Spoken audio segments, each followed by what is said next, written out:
pas parce qu'il y a cette décision. Ça fait partie désormais de la ligne de conduite de l'autorité de régulation que certains nombre de décisions que nous serons amenés à prendre, on peut venir l'expliquer aux populations. La décision 266 à 7 du 9 novembre 2018 a été prise comme couronnement d'un ensemble de réformes. D'un ensemble de réformes qui a été voulu depuis le document de politique sectorielle. La télécommunication adoptée par le gouvernement en 2017.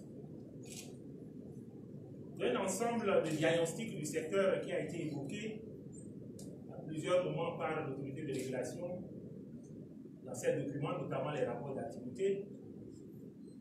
Et donc de la dernière réforme qui avait été initiée par le gouvernement en partenariat bien sûr avec l'autorité de régulation et qui, pour des raisons d'écoute du peuple, pour des raisons de stratégie de développement du numérique, le gouvernement avait décidé de surseoir donc à cette décision en attendant qu'un groupe de travail de haut niveau composé donc des ministres de l'économie numérique, des ministres de l'économie et des finances, des associations de consommateurs et toutes les autres parties qui sont intéressées par les secteurs de l'économie numérique donc, pour trouver le voie des moyens. Mon intervention se situera donc à vous présenter un peu le diagnostic qui a amené l'ensemble de ces réformes pour qu'on en ait jusque-là aujourd'hui. De vous donner une explication sur les détails de cet encadrement, au fin donc d'expliquer à quoi nous devons nous attendre prochainement. Et nous pourrons aborder d'autres questions qui touchent au secteur et également à la vie de la régulation. L'environnement des télécommunications, comme on l'a rappelé souvent, a été un marché concurrentiel jusqu'à 5 opérateurs jusqu'à un passé récent. Puis nous sommes passés donc à 2 opérateurs depuis décembre donc, 2017. Les chiffres d'affaires que nous avons eu continuellement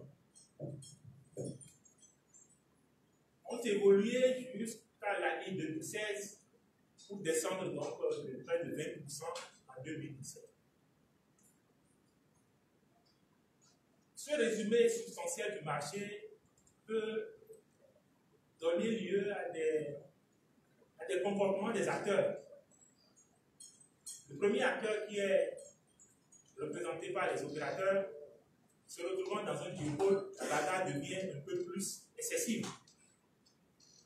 Qui dit bagarre concurrentielle oriente vers des prix de prédation, vers tout ce qui peut chercher à évincer un acteur, ce qui ne serait pas dans l'intérêt du consommateur en retour.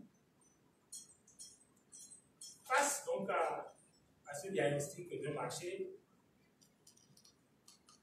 des solutions d'intervention existent.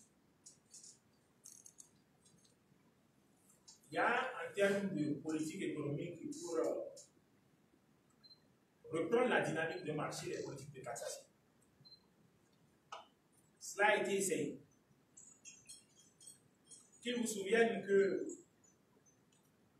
la politique de taxation qui avait été suggérée par le gouvernement et proposée avait pour objectif donc de régler 2 problèmes. Le premier qui est la discrimination qui existait entre des consommateurs qui pouvaient acheter donc des services de télécommunication et qui n'ont peut-être pas tout l'environnement de son utilisation. Il y en a d'autres qui pouvaient l'acheter et qui avaient toutes les possibilités donc d'optimiser. Je vais parler donc des OTT, ces grandes plateformes qui sont dans le sens de l'innovation et qui transforment notre économie numérique, mais qui, en conséquence également, portent des assauts répétés aux économies de télécommunications dans les pays d'Afrique du Sud du Sahara, et même dans certains continents comme l'Asie.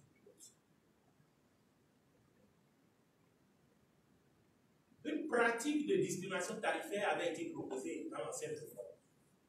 C'est ce qui a indiqué que, plus de proposer, de vendre les services Internet donc, en différenciant ceux qui veulent l'utiliser donc pour faire les OTT et ceux qui veulent l'utiliser donc pour faire les services Internet. Suite donc aux observations du peuple consommateur, le gouvernement avait décidé donc à ce moment de surseoir à la discrimination tarifaire. Ce qui avait été fait n'était que de la discrimination tarifaire. Ça n'avait pas été fait dans l'objectif donc de tirer plus de recettes publiques. Il était voulu que chaque consommateur puisse payer le service à son prix juste de son utilisation. À cette suite, donc, il y a eu le comité interministériel. Ce comité auquel la plupart également l'autorité de régulation avait indiqué précédemment que pour intervenir sur un marché rééquilibré les dynamiques, on peut utiliser la politique de cassation. Mais quand vous êtes sur un marché sectoriel comme le marché des communications électroniques, où il y a un régulateur, il y a les politiques de régulation. L'un des outils de régulation du marché est l'encadrement tarifaire. L'encadrement tarifaire doit à ces services.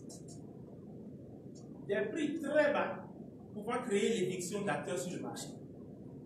Donc, l'encadrement tarifaire a pour objectif d'avoir des prix planchers et également des prix plafonds. C'est ce qui a été fait donc le 19 novembre 2018. Le régulateur donc a pris ses responsabilités en appui à la politique structurelle de l'État et a pris donc la décision 266. Avant d'en venir au détail de la décision, il me plaît d'appeler à l'attention quelques avantages. La décision sera contraignante pour les consommateurs, pour les opérateurs et même pour l'État central. Je commence par l'État central. Toute politique de taxation que l'État central voudra initier, en discutant avec les parties prenantes que sont les opérateurs, doit être faite dans le sens de rester dans cet engagement tarifaire que nous voulons donner. Ce qui veut dire que le régulateur pourra imposer des règles même au marché jusqu'à l'État central en ce qui concerne la politique de taxation. En ce qui concerne donc les opérateurs, ils ne pourraient pratiquer des prix qui seront plus élevés que les prix d'encadrement tarifaire que nous proposons. Donc, il y a également une contrainte pour les opérateurs. Ils ne pourront pratiquer des prix plus élevés et ils ne pourront non plus pratiquer des prix inférieurs donc, au plancher.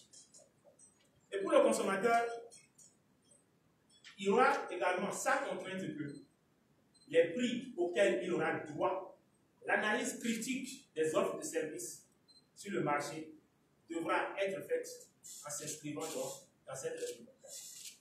Donc, il ne sera plus question d'apprécier des tarifs sur le marché à travers des positions relatives.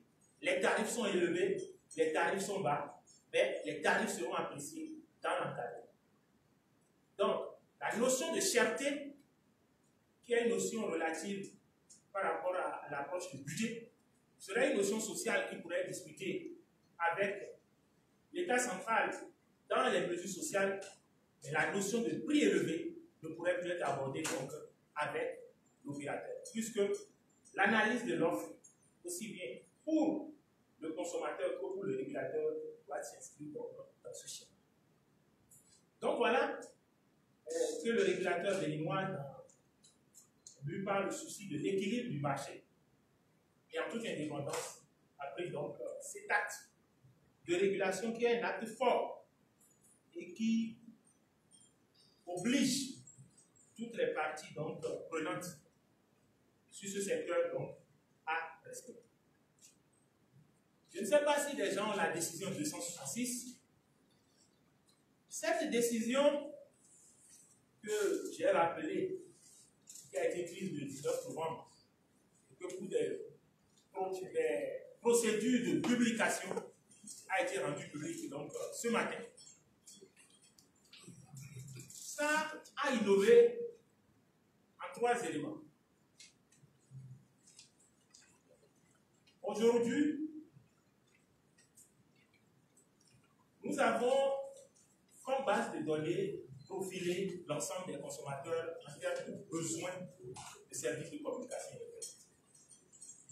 Cela a fait que l'encadrement tarifaire n'a pas été un tarif plancher, un tarif élevé, mais ça a été par donc, des paliers budgétaires. Les offres, les structures de consommation aujourd'hui sont donc des structures découpées. Il y a nombre de citoyens, nombre de consommateurs qui chaque matin activent donc leur forfait Internet à des prix divers et variés.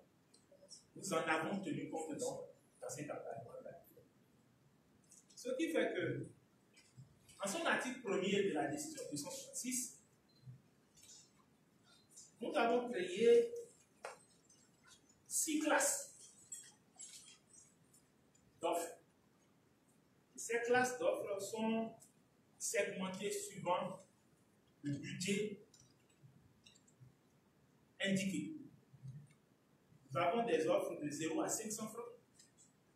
Nous avons des offres de 500 à 1000, de 1000 à 2500, de 2500 à 15 000 et des offres supérieures à 15 000.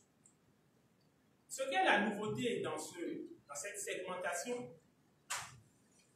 c'est que nous avons exigé des délais de validité minimum. Si hier, par exemple, quand j'avais un crédit de 500, je n'avais que la possibilité de l'utiliser pour une journée, que si je ne finis pas, c'est réinitialisé parce que c'est le modèle économique actuel de vente de services. À partir de cette segmentation, nul ne peut plus acheter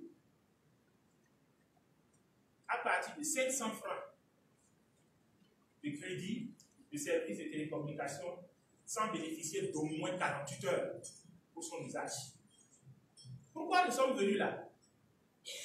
Nous sommes venus là parce que il y avait des prix qui sont sur le marché. Mais la question, c'est la réalité des prix. Quel type de prix on avait sur le marché? L'opérateur propose des prix avec des bonus, lesquels sont enfermés dans des délais irrationnellement impossibles d'utilisation.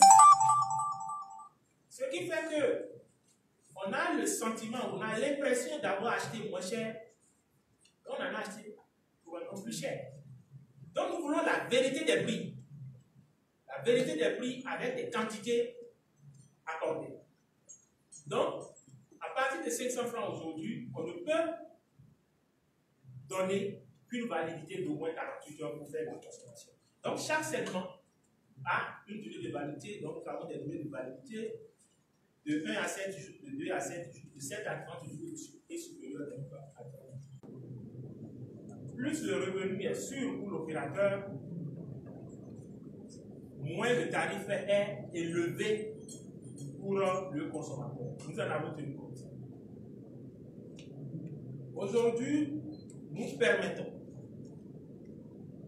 que la seconde de communication Bénin peut être jusqu'à 0,4 francs. Cela veut dire que la minute peut être vendue avec 4 francs.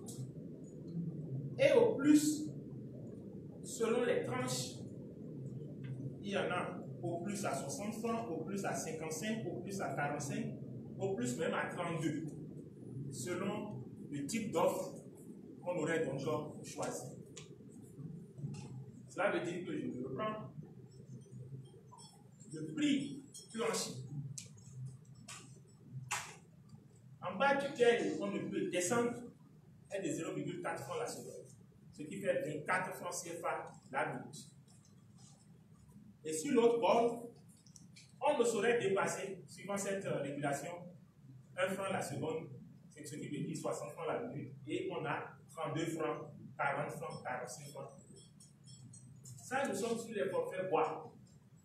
Parce que nous avons 3 types de services traditionnels, en dehors des services à base avec sur le pays. Nous avons les services bois, nous avons les services SMS, nous avons les services data.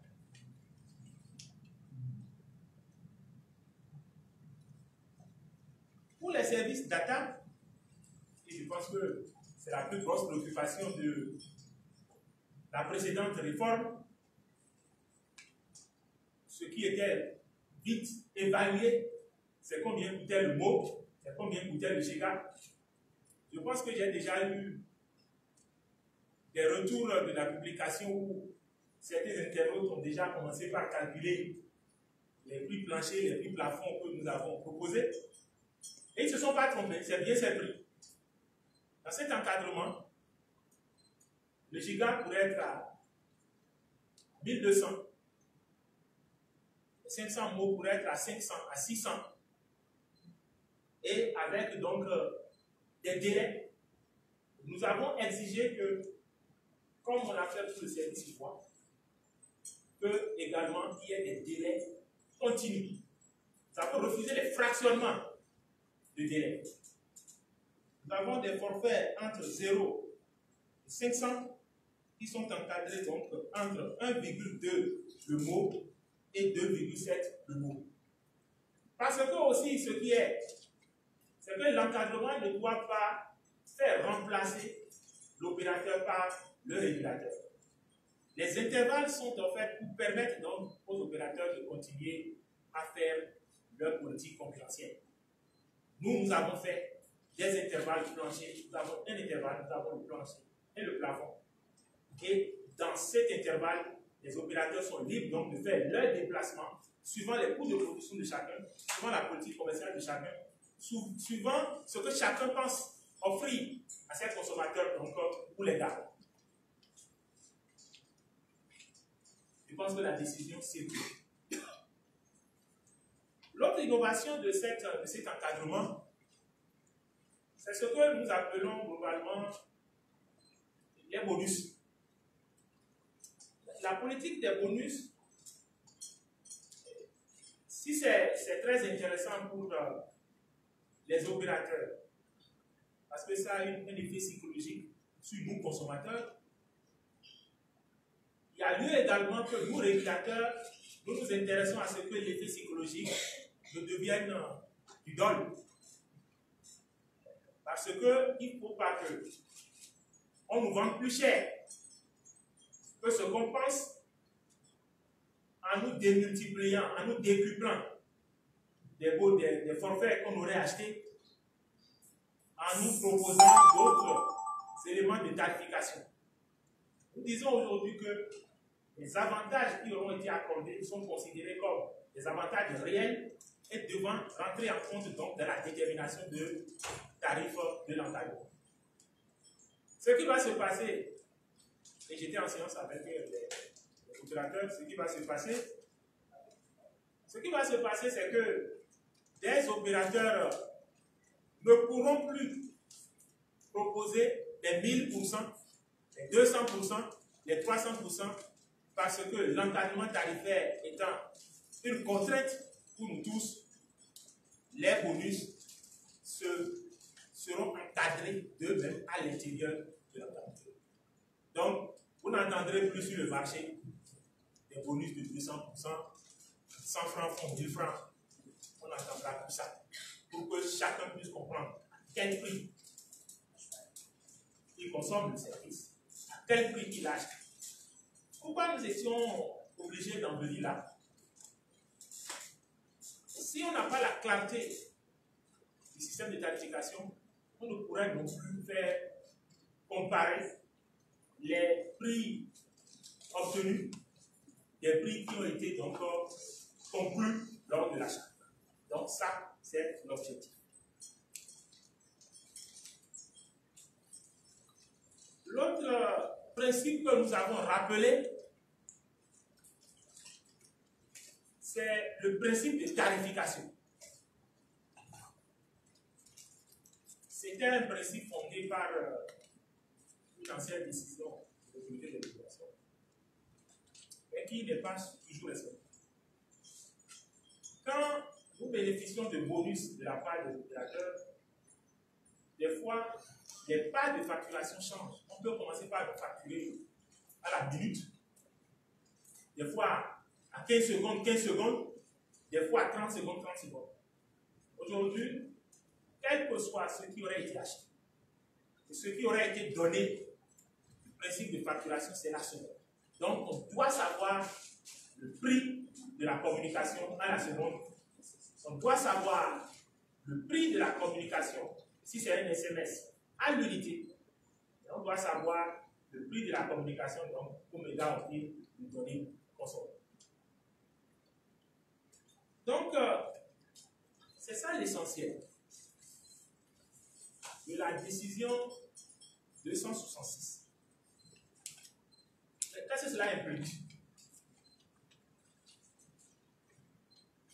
La 266 de l'ANSEP qui encadre les tarifs voix, SMS et Internet exige de tous les opérateurs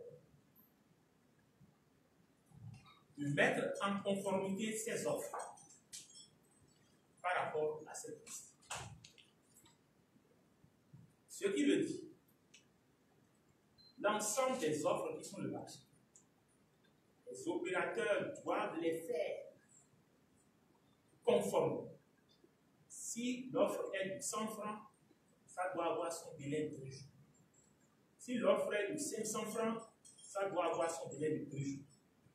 Si l'offre était tarifée à 15 secondes, ça doit être tarifé chaque seconde. Le délai qui a été donné aux opérateurs pour soumettre la mise en conformité, c'est un délai d'une semaine après notification. Et dès que la soumission est faite à l'ANSEP, l'ANSEP devra vérifier la conformité donc à cette décision. Ce qui veut dire que désormais, les autorisations ne sont plus données que par l'ANSEP. Parce que si l'ANSEP donne désormais une autorisation, tous les citoyens sont capables de vérifier la conformité de cette autorisation avec l'encadrement. Hier, qu'est-ce qui se passait? Les consommateurs ne comprenaient pas pourquoi l'ANSEP a autorisé telle offre, pourquoi elle a autorisé tel prix ou tel prix. Aujourd'hui, chacun de nous peut avoir les éléments pour apprécier pourquoi telle offre est sur le marché, est-ce que telle offre remplit les critères, est-ce que telle offre ne remplit pas les critères. Donc nous avons désormais un élément commun de surveillance, nous avons un élément commun de contrôle, nous avons un élément commun de transparence. Donc dès que nous allons donc vérifier la conformité de ces offres, les opérateurs, ces offres vont prendre effet donc sur le marché. Les opérateurs, dans cette mise en conformité, ont le devoir de respecter l'ensemble des contrats conclus en cours. Ils ont le devoir, pour compter de maintenant, parce que le Conseil de régulation a été clair sur cette directive, le contrôle de la tarification, le contrôle de l'effectivité des bonus, le contrôle de la qualité seront désormais des préoccupations, excusez-moi, plus préoccupantes. Il ne sera plus laissé place à des sortes d'abus. La non-transparence n'aura plus place parce qu'il est convenu donc dans ce test, après avoir étudié les éléments de coût de production, après avoir étudié les éléments économiques de notre environnement social, que ces tarifs sont donc ce qui peut être supporté pour continuer d'amorcer le développement de l'économie numérique, pour permettre de continuer de profiter des services de consommation. Donc voilà ce qui va se passer dans la suite donc, de cette mission.